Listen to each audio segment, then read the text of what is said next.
Dans Luc chapitre 15, Tu mérites la gloire. Alléluia. Quelqu'un parle à la son Dieu. parole de Dieu dit, il partit donc et vint vers son père. Et comme il était encore loin, son père le vit et fut touché de compassion. Et courant à lui, il se jeta à son cou et le baisa. Et son fils lui dit, mon père, j'ai péché contre le ciel et contre toi, et je ne suis plus digne d'être appelé ton fils. Mais le père dit à ses serviteurs, apportez la plus belle robe et l'en revêtez, et mettez-lui un anneau au doigt et des souliers aux pieds, et amenez le veau gras et tuez-le. Mangeons et réjouissons-nous, parce que mon fils que voici était mort, et il est revenu à la vie. Il était perdu et il est retrouvé, et il commençait à se réjouir. La parole de Dieu dit que l'enfant prodigue était revenu vers son père.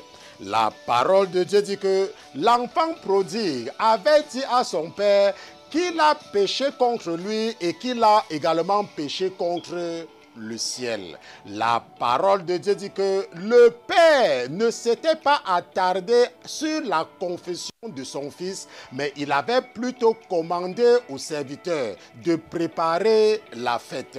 La parole de Dieu dit que le père avait commandé aux serviteurs de tuer le veau gras et de manger afin que tout le monde se réjouisse. La parole de Dieu dit que le père de l'enfant prodigue était content parce que son fils était revenu à la maison. Je ne sais pas comment l'ennemi a trouvé le moyen de t'utiliser pour plutôt chasser les gens de l'église. Je ne sais pas comment l'ennemi t'empêche de voir que le langage des évangélistes, c'est d'attirer les gens à Jésus, mais au même moment, ton travail dans l'église, c'est de chasser les gens.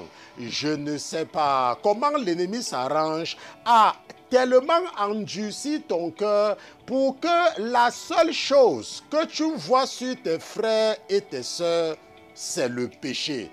Je ne sais pas comment l'ennemi a réussi à faire de toi un pharisien des temps modernes. Mais ce soir, la parole de Dieu a mis dans le cœur de ton frère et serviteur que je suis d'attirer ton attention sur le fait que le père de l'enfant prodigue ne s'était pas attardé sur la confession de son fils, mais qu'il s'était seulement réjoui du retour de son fils à la maison. De la même façon que les évangélistes encouragent les gens à donner leur vie à Jésus, tu dois aussi apprendre à encourager les enfants de Dieu à rester à la maison et à ne surtout pas te comporter comme le frère de l'enfant prodigue ou alors comme les pharisiens du temps de Jésus qui ont tué celui qui était venu les délivrer. Je remercie le Seigneur Jésus-Christ pour ta vie.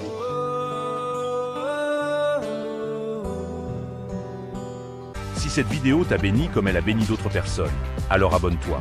Active la cloche de notification pour ne rien manquer et surtout partage à d'autres personnes pour qu'ils soient bénis comme toi.